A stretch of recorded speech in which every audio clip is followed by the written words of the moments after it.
जबरजस्ती प्रहरीको बल प्रयोग गरेर डोजर लाउने त्यो योजना छैन।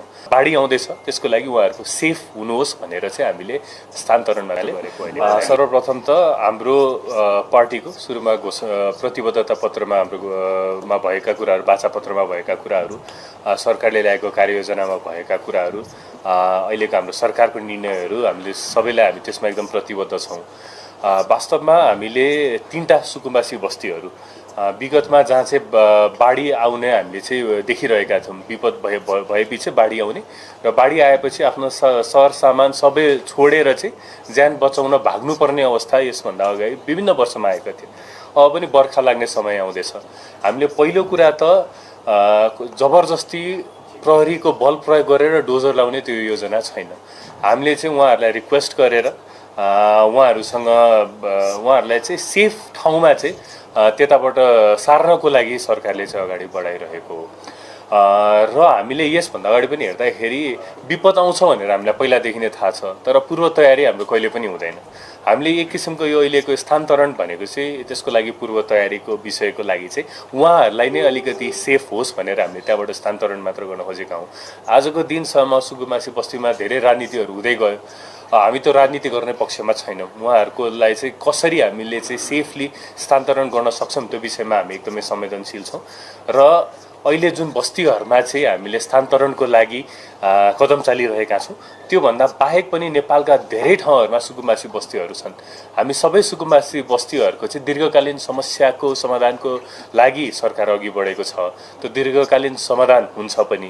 अहिलेको लागि चाहिँ यो टेम्पोररी भनेको अहिलेको लागि अब बाढी आउँदैछ, त्यसको लागि उहाँहरूको सेफ हुनुहोस् भनेर चाहिँ हामीले स्थानान्तरण मात्र गरेको अहिलेको लागि। अहिलेलाई सेफ सेसमा सरकारी कतै बस्न मिल्ने ठाउँमा उहाँलाई हामी सेफली नै लान्छौँ। मैले त्यहाँ गएर अब सक्कली सुकुम्बासीहरूको पहिचान पनि त्यताबाट पनि हुन्छ। हामी जबरजस्ती गर्दैन, जबरजस्ती प्रहरी लगाएर बल प्रयोग गर्ने भन्ने अहिलेसम्म योजना छैन। र कसले गरेको भन्दाखेरि यस्तो कामहरू एउटा पक्षबाट मात्र हुँदैन। नेपाल सरकारको पनि यसमा हामी सहकार्यमै हुनुहुन्छ। विभिन्न मन्त्रालयमा सिडिओसँग पनि सहकार्य भइरहेछ, काठमाडौँ महानगरपालिकासँग सहकार्य भइरहेको छ। सबैजना भएर सुकुम्बासी बस्तीमा रहनु भएकोलाई हामीले चाहिँ स्थानान्तरण गर्ने एउटा कुरा। सुकुम्बासी बस्तीमा गएर रिपोर्टिङ गर्दै गर्दाखेरि त्यहाँका नागरिकहरूले के भन्छन् भन्दा सरकारबाट कुनै पनि किसिमको पहल भएको छैन।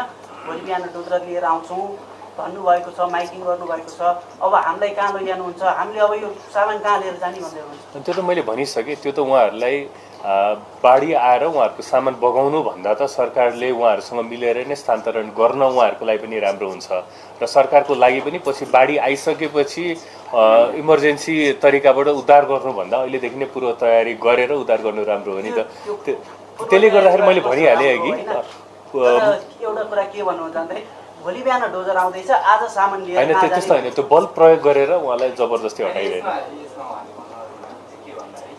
त्यहाँका स्थानीयले पनि के भन्नुभएको छ भने सरकारले हट भन्नुभयो 2 दिन लागेको अस्ति भन्दाखेरि 2 दिन भएको हट भन्नुभयो, तर हट मात्रै भन्नुभयो क्या। तपाईँले कहाँ लैजाने भनेर चाहिँ अहिलेसम्म हाम्रोले चाहिँ सरकारको पछि कोही पनि आज भन्नुभयो कि त्यही हो। होइन, त्यो विभिन्न ठाउँहरू हेरिरहेका छौँ। उहाँलाई बाहिर राख्ने गरी त्यस्तो हुँदैन। उहाँहरूलाई बस्नेको लागि आवासीय कुरा मिलाइन्छ र जबरजस्ती पनि गरिँदैन। त्यसैले उहाँहरूलाई भएको सामान चाहिँ प्याक गरेर राख्नु भन्नुको अर्थ जबरजस्ती त उठाएर लानुभन्दा पनि उहाँहरूको भइसकेपछि उहाँ स्थानान्तरण गर्दा उहाँको सरसामानहरू पनि स्थानान्तरण सेफली हुन्छ। त्यसमा हामी एकदमै संवेदनशील छौँ।